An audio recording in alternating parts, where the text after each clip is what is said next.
तो प्रदेश के सरकारी अस्पतालों में गर्भवती महिलाओं की मौतों ने एक बार फिर से राज्य स्वास्थ्य व्यवस्था पर गंभीर सवाल खड़े किए हैं।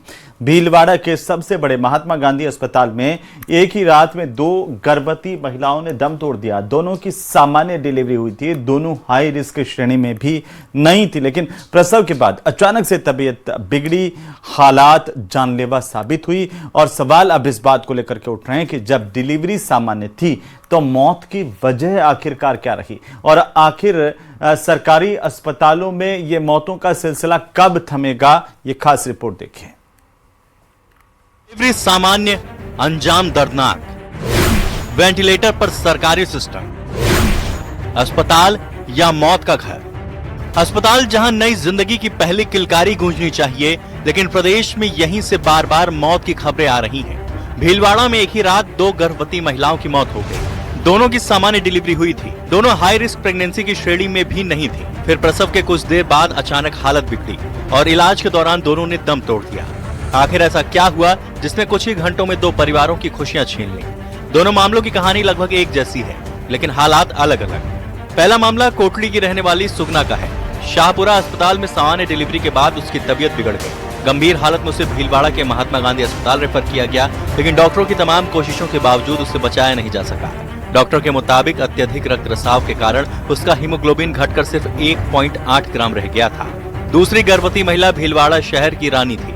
उसकी सामान्य डिलीवरी महात्मा गांधी अस्पताल में हुई थी। डिलीवरी के तुरंत बाद उसे दौरे पड़ने लगे, फिर अत्यधिक रक्त रिसाव शुरू हो गया। कुछ ही देर में उसकी हालत गंभीर शॉक में बदल गई। डॉक्टर्स का कहना है कि हालत इतनी तेजी से बिगड़ी कि ऑपरेशन तक का मौका नहीं मिला।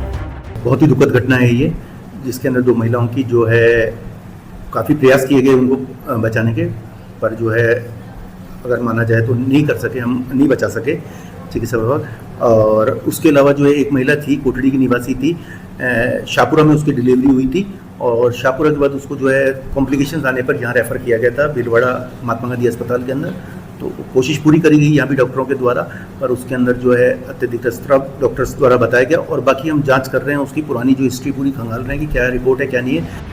वहीं स्वास्थ्य विभाग का कहना है कि दोनों महिलाएं हाई रिस्क प्रेगनेंसी में नहीं थीं। फिलहाल दोनों मौतों की विस्तृत जांच कराई जा रही है। टीएनसी हिस्ट्री, अस्पताल रिकॉर्ड, सोनोग्राफी रिपोर्ट और इलाज से जुड़े सभी दस्तावेजों की समीक्षा की जाएगी। अगर वो थोड़ी सी भी रिकवर करती तो हमारी टीम लगी हुई थी, हम उसकी हिस्टेक्टोमी भी करा देते हैं।